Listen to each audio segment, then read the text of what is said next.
ধর্ষণের ঘটনা না, অন্য যে কোনো ধর্ষণ আর নারীর প্রতি সহিংসতা রোধকল্পে আমরা কিছু আইনি পদক্ষেপ নেওয়ার কথা চিন্তা করেছি। আজকে সকালে এসে আমরা মিটিং করে সিদ্ধান্ত নিয়েছি এবং এটা কিছুটা পরামর্শ করতে হবে স্টেক হোল্ডারদের সাথে, তারপর ফাইনালাইজ করব। আমরা চেষ্টা করব কয়েক দিনের মধ্যে এই আইনগত পরিবর্তন আনার জন্য। আইনগত পরিবর্তনের বিষয়টা শুধু ব্যাখ্যা করছি আমার পক্ষ থেকে। একটা হচ্ছে আমরা দেখতাম নারীর প্রতি সহিংসতা বা নারীর প্রতি নির্যাতন, রেপের মতো কেসে ইনভেস্টিগেশন যে অফিসার ছিলেন, ইনভেস্টিগেশন অফিসার যখন 30 দিনের মধ্যে তদন্ত কাজ সম্পন্ন করতে না পারলে ওনাকে চেঞ্জ করে আরেকজনকে দেওয়া হতো, আরেকজন না পারলে তাকে চেঞ্জ করে আরেকজনকে দেওয়া হতো। এরকম ভাবে অনেকবার তদন্তকারী কর্মকর্তা পরিবর্তিত হতো, মামলার বিচার করতে অনেক দেরি হয়ে যেত। আমরা ইনশাআল্লাহ যেই সংশোধনী আনবো সেখানে আমরা বলবো তদন্তকারী অফিসার যাকে নির্দিষ্ট করা হয়েছে তাকেই তদন্ত কাজ সম্পন্ন করতে হবে নির্দিষ্ট সময়ের মধ্যে। তদন্তকারী অফিসার পরিবর্তন করা যাবে না।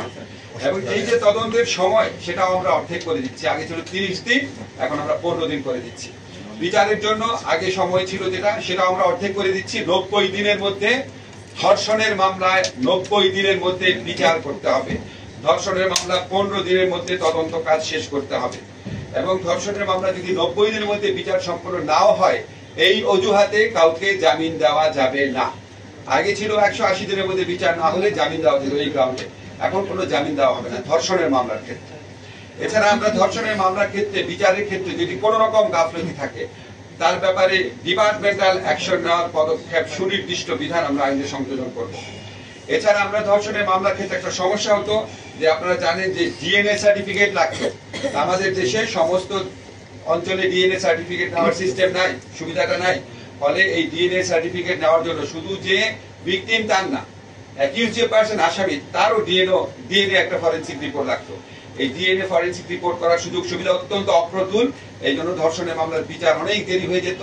আমরা স্টেক হোল্ডার সাথে আলাপ করে একটা সংশোধনী আনবো যে উপযুক্ত ক্ষেত্রে বিচারক যদি মনে করে শুধুমাত্র মেডিকেল সার্টিফিকেটের ভিত্তিতেই এই মামলার বিচার কার্য এবং তদন্ত কার্য চালানো সম্ভব, তাহলে সেরকম ব্যবস্থা উনি নিতে পারবে। আপনারা মাগুরের ঘটনা যদি দেখেন, মাগুরার ঘটনার মতো ক্ষেত্রে এরকম আরো অনেক ঘটনা ঘটতে পারে যেখানে আসামিরা হাতে নাতে ধরা পড়ে। সেখানে আমরা ডিএনএ সার্টিফিকেট পাওয়ার জন্য সময় ক্ষেপণ রোধ করার কল্পে এই পরিবর্তনটা আনার চিন্তা করছি।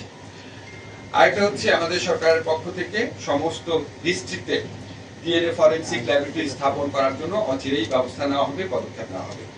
এছাড়াও আমরা আজকে যে প্রধান উপদেষ্টার সাথে আমাদের মিটিং হয়েছে সেখানে আরো কিছু পদক্ষেপ ব্যাপারে আলোচনা